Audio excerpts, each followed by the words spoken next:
तो दोस्तों 4 सालों बाद इस शोक रिवर ने एक और बुरी खबर दे दिया भारत को। आपको याद होगा गलवान घाटी की क्लैश के अंदर शोक रिवर के अंदर बहाव तेज होने की वजह से भारतीय जवान उस रिवर के अंदर बह गए थे और उस वक्त हमारे 20 जवान शहीद हो गए थे और उसके अंदर कई जवान तो चीन के भी शहीद हो गए थे इसी शोक रिवर के अंदर। और इसी शोक रिवर ने एक बार फिर से बहुत ही बुरी खबर दे दिया भारत को। और इस खबर को जानने से पहले अगर आपने सब्सक्राइब नहीं करा तो आप सब्सक्राइब कर लो, क्योंकि ज्यादा लोग हमारी वीडियो देखते हैं पर लेकिन उन्होंने सब्सक्राइब नहीं कर रखा। और 4 सालों के बाद गलवान घाटी की जब क्लैश हुई थी उसके बाद दोबारा से आज के टाइम पे हमारे 5 जवान दोबारा से शहीद हो चुके हैं शोक रिवर की वजह से। तो ये शोक रिवर है, इसी के पास हमारी एक भारतीय सेना की टुकड़ी मौजूद थी और उसी टुकड़ी के पास एक T-72 भारी भरकम जो एक टैंक है वो भी मौजूद था। तो शोक रिवर है, अचानक से उसके अंदर क्या हुआ कि एकदम फ्लैश फ्लड आ गया, यानी कि बहाव जो था उस शोक रिवर के अंदर वो एकदम से बहुत ज्यादा तेज हो गया और उसके अंदर अचानक से ही बहुत तेज बाढ़ आ गई, जिसमें हमारा जो T-72 टैंक था वहाँ पे तैनात वो बह गया और उस टैंक के ऊपर हमारे 5 जवान तैनात थे और जिसमें से एक जवान तो हमारा JCO रैंक का भी था। तो इन 5 जवान की जान जा चुकी है इस शोक रिवर की वजह से, क्योंकि भारत के लिए एक बहुत ही दुखद खबर है।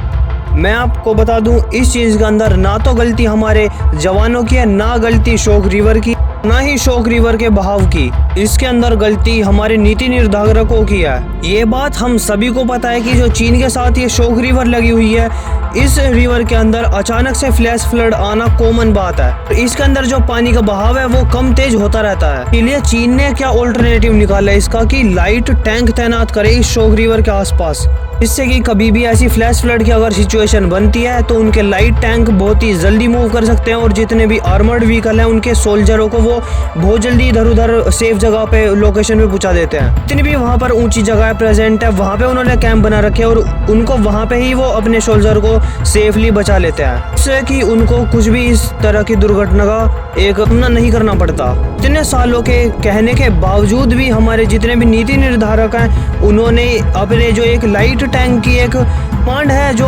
इंडियन आर्मी ने करी थी उसको अभी तक कंप्लीट नहीं करा। तो इंडियन आर्मी है वो बहुत टाइम पहले से ये बोल रही है कि जितने भी हमारे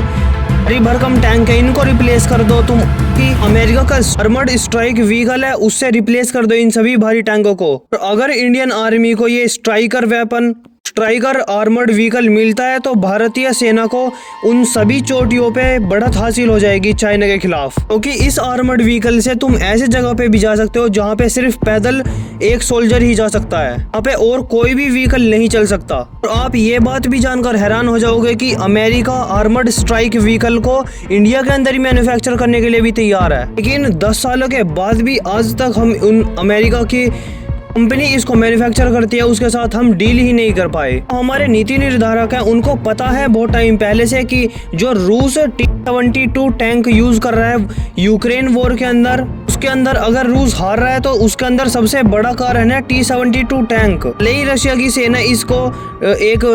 यूक्रेन की सेना के खिलाफ यूज करती हो वॉर के अंदर, पर लेकिन ये इतना ज्यादा भारी टैंक है कि अगर ये कहीं फंस भी जाता है तो ये निकल नहीं पाता, क्योंकि इसका जो इंजन है वो इतना कैपेबल ही नहीं है कि वो इसको निकाल सके, क्योंकि ये जो इसका वेट है वो बहुत ही ज्यादा भारी है। तो इस टैंक ने जितने ज्यादा सोल्जर यूक्रेन के मारे हैं उससे ज्यादा सोल्जर तो इसने रशिया के ही मार दिए हैं, क्योंकि इस टैंक के अंदर इतने ज्यादा फ्लॉज और कमियां हैं कि मैं आपको बता नहीं सकता। तो इन सभी कमियों का फायदा बहुत ही ज्यादा जम के यूक्रेन की सेना उठा रही है रशिया के खिलाफ। जितने भी रशिया ने T-72 टैंक यूज करे थे वॉर के अंदर उसमें से 40% में तो ये खराबी आई कि वो बीच में चलते चलते ही वॉर जोन में रुक गए और उसके बाद वो चले ही नहीं। और ये हम क्वेश्चन पूछते हैं नीति निर्धारकों से और सरकार से कि इन 2 सालों में भी क्यों हम नहीं संभल पाए और क्यों हमने अपनी गलती से सीख नहीं ली और क्यों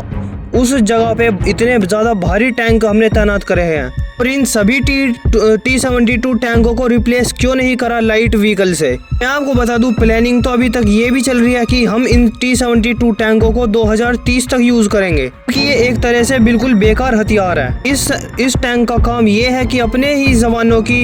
एक जान लेना। ताकि अगर आपका क्या मानना है इस न्यूज के ऊपर आप कमेंट सेक्शन में बता सकते हो। अगर आपने सब्सक्राइब नहीं करा तो आप सब्सक्राइब कर लो।